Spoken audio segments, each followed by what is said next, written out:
Здравейте, приятели! Искам да направя това видео тази вечер не за нещо друго, тъй като получихме доста обезпокоителни новини и доста обезпокоителна информация. Това, което мога да кажа е, че по-непотвърдена информация на 1 април през нощта български военни части ще бъдат изпратени на линията на съприкосновение между руските и украинските части. Така, първото нещо, което искам да кажа, тази информация е потвърдена от няколко места. Вече наистина има абсолютни данни.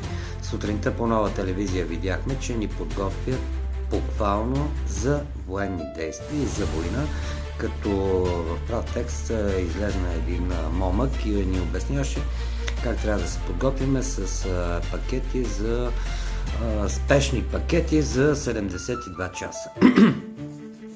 На всеки искам да кажа, че изпращането на български войници извън територията на България и влизането във военен конфликт е подсъдимо ето по тази книжка. Тази книжка се казва Наказателен кодекс на Република България и тук в член, мисля, че 100 алинея 2 беше описано точно какво наказание се дължи. Този, който изпраща и ще си позволи да изпрати български войски да се бият срещу Русия, аз не знам на този човек какво трябва да му се случи и какво наказание трябва да претърпи.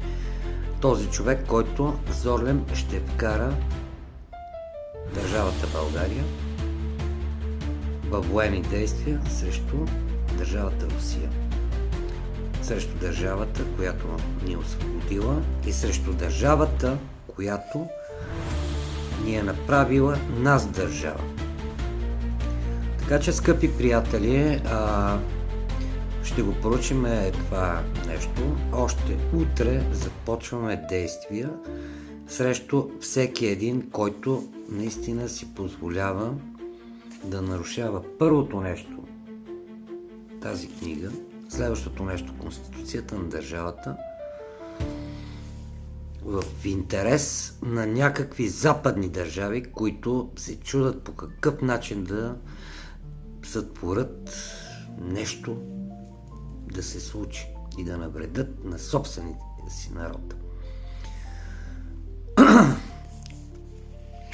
Аз съм потресен, аз съм притеснен, аз съм уплашен, честно казвам. Така че ние ще направим всичко, което е по нашите сили, това да не се случи, България да е мирна, да е неутрална и това, което е най-важното, българските майки да не плачат за загиналите свои деца, на техните гробове, които може да бъдат изпратени някъде да се бият за интересите на британци, германци, американци, каквито и да са, но не и за интереса на България. Лека вечер!